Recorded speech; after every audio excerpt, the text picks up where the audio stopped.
Do you think that a zygote has rights? It should have rights, but in the modern day, it sadly doesn't. In modern day, it sadly doesn't. Okay. So rights Is, can is your apply is logically. uh, let me ask you something else. Is your view about abortion based on religion at all? Um, so the basis would be religion, but I argue with philosophical and logical arguments. I don't use my religion to justify my view, because that's just not what you should do in a debate. Well, that raises a question for me, Yeah. which is why. Doesn't that imply that you don't need religion for morality? If you have arguments that don't depend on religion, then that Yeah. means Yeah. Of course. I actually believe you can have objective morality without religion.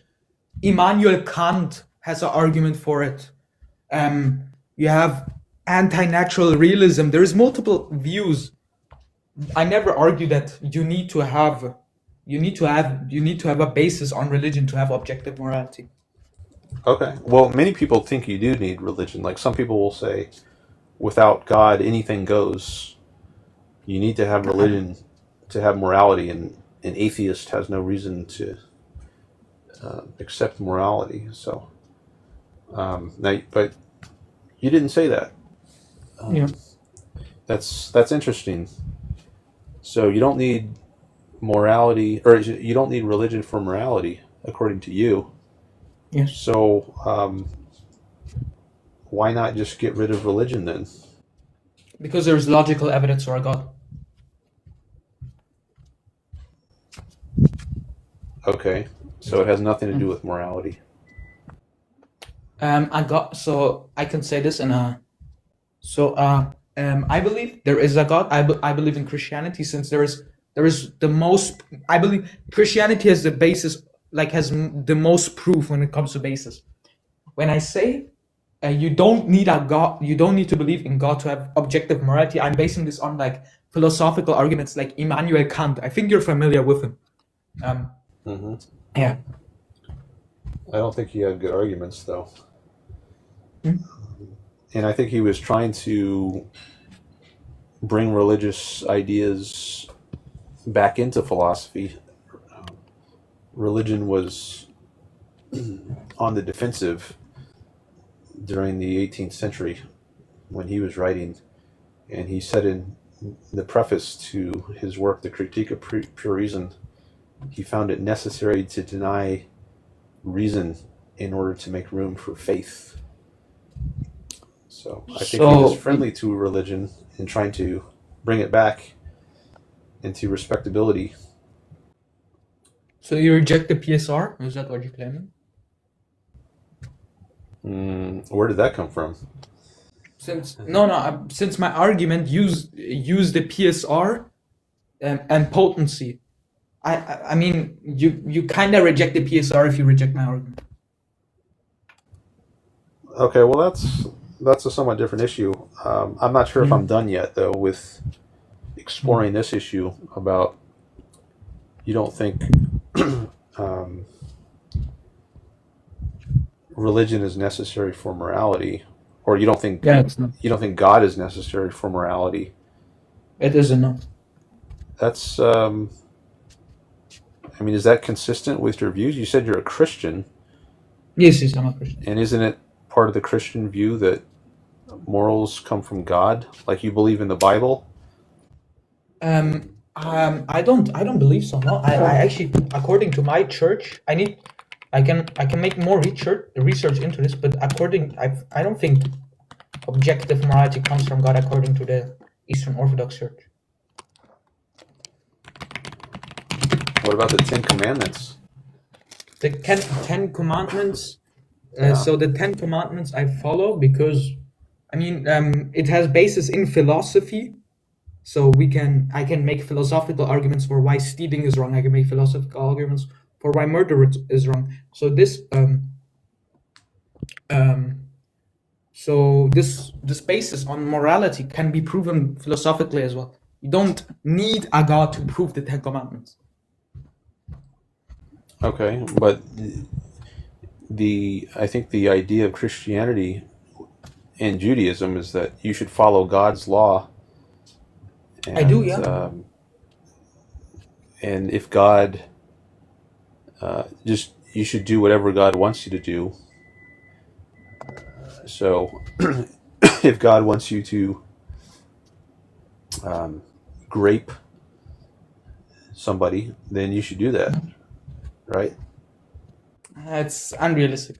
So basically, when I say philosophical arguments so my argument is the Ten Commandments can exist separately from God because you can make philosophical arguments for why the Ten Commandments are true. Okay, well, Yeah. I think that's a somewhat different issue than what I'm asking about. Yeah. What I'm saying is that part of your religion is that you should obey God. I mean, So you I should do, do yeah. whatever God wants you to do. Yes. So if God wants you to grape somebody, then that's what you should do.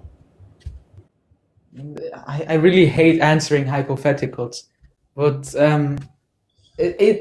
no, I can even answer this. This would go against the definition of the Christian God, because the Christian God is all loving. Graping someone is philosophically not a good act. So he wouldn't be all loving if he would allow grape. Here, this is my response. This is the response I can give. Well, Yeah. it sounds like you think that maybe there's something higher than God. Like, would it be wrong for God to command grape? It would go against it would go against his perspective of being unloving. Because So God would be wrong. He would be bad if he commanded grape. yeah, it's a hypothetical. It Yeah. just doesn't make sense. It really doesn't make sense. It doesn't. It goes against the definition of an all-loving person. Okay. Well, I think that means God would be doing something unloving. And It's bad, never gonna happen. Right? The Yeah, question it is not, will is never. it going to happen? The question is, would it be bad if God commanded that? I would, if he has his justification behind it, then no. But if there is Oh. no justification behind it, then yes, it would be bad. Okay, so if he has no justification, it's bad. Yes. So that sounds like there's something higher than God. God has to conform his commandments to things that are justified. So he can't just command whatever he wants. There's some moral law higher than God, and God has to conform his commandments to that higher moral law. Otherwise, he's doing something bad. So the reason I answer this question like this is because God's foundations are all powerful, all loving, and all knowing.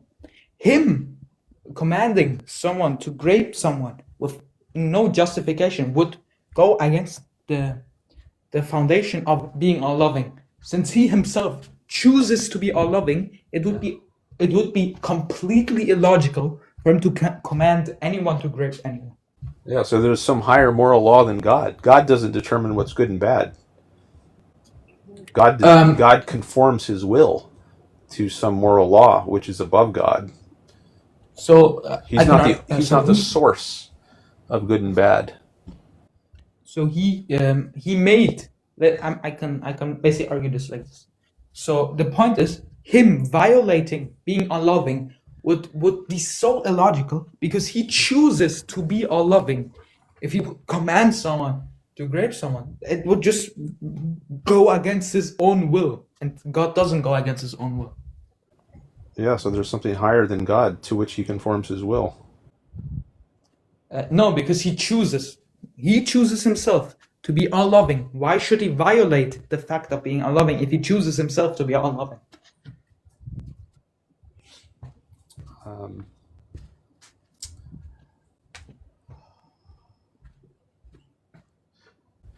I'm pressing the Euthyphro dilemma.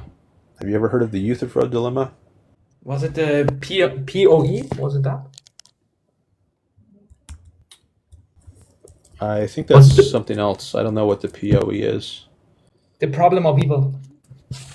Oh no, that's something else. Okay. Let me look up the Euthyphro dilemma.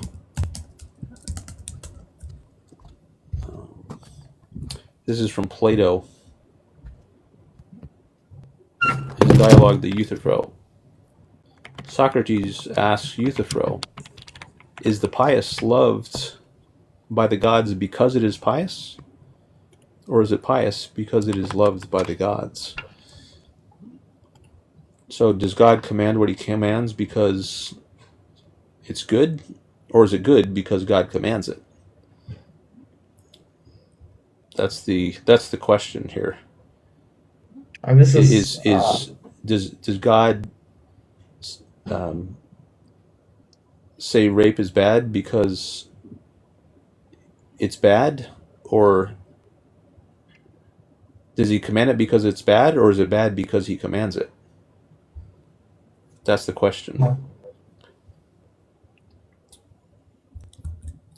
If it's bad because if he commands it because it's bad, then that means he's not the highest thing. He's not the author of moral law. so If it's the bad because argument he commands it, then it seems like no matter what he commands, even if he commands grape, sorry, if it's good because he commands it, then anything he commands, even if it's grape, would be good. So the argument I would present is that morality is grounded in God's own unchanging worldview and perfect nature. So it doesn't come from like any other law, it comes from himself. So does God determine what is right and wrong? God is all loving, so he would choose the good.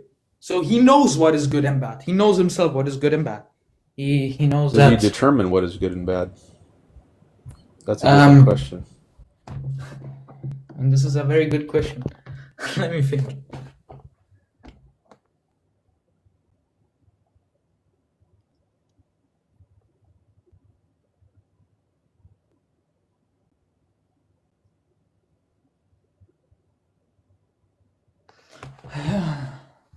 He determines what's good and bad. Okay. So whatever he commands is good, no matter what it is, because he determines it, right? Just by virtue of commanding it, it's good. Yes. Yeah, but one thing I need to add this. This goes with the fact that God already knows that grape is wrong by his own knowledge. No, So no, if no, he no, no, no, no, no, no, no, no. He doesn't.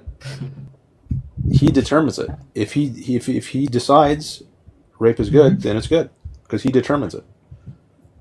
There is no good and bad apart from what God says it is. That's what it means to say he determines it.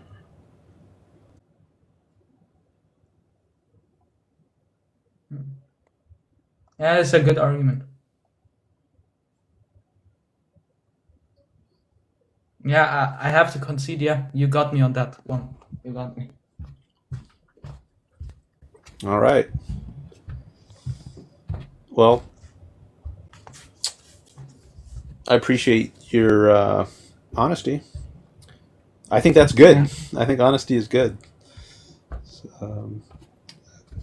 So let's see. Thanks for the follow. Yeah, no problem. It was a good debate. I usually don't have any productive debates with atheists. Oh, glad to hear it. Oh, by the way, I have a YouTube channel as well. Is it okay with you if I post this call on my YouTube channel? Yeah, of course, yeah. Okay, great. It's a Dan Norton one if anyone wants to check it out. And sometimes it takes me a while to post a video, but and I don't post everything, but I at least like to get permission to post in case I decide later I want to post it. But um, yeah, I guess let's end it here. I do appreciate the call. Thank you. Yeah, no problem. Have a nice day. Bye. All right, you do. Bye. All right. Well, that was really good. That's the first time that I I used the Euthyphro dilemma in a call. I've had many debates with theists, but I've never brought in the Euthyphro dilemma until now, and it worked very well, it seems. So, kudos to Socrates or Plato for coming up with that. That's that's a really brilliant argument, I think. So I don't think I fully fleshed it out, but the idea is that um, either there's a dilemma. So either God commands what He commands because it's good, or it's good because He commands it. And whichever of those options you go down, it seems like there's something problematic about it. So if you say um, God commands what He commands because it's good, that implies there's something higher than God. So God is not the highest thing, and so therefore there's no reason I should be obedient to God, right? I should be obedient to the moral law, which is higher than God. Um, and the most God could be is, I guess, He could be a messenger of the higher moral law, but He is not the author of moral law. So just because God commands something, that doesn't mean you should obey it. I mean, that's not what makes it worth following. It's only worth following if it conforms to some higher law. Um, Now, on the other hand, if you say, no, God doesn't command it because it's good, rather, it's good because He commands it. So if you take that route, then yeah, God is the highest thing now, right? There's no higher law than God. Whatever He wants, that is by definition good. He determines what is good. But then you have to say, well, that means that God could command anything, even grape, and that would be good simply because He commands it. And that strikes many people as absurd. So they don't like either horn of the dilemma. And then who knows what, I don't know what the fallout of that is. Does someone reject God altogether or what? I don't know what, maybe it varies from person to person as to how they react to that, but uh,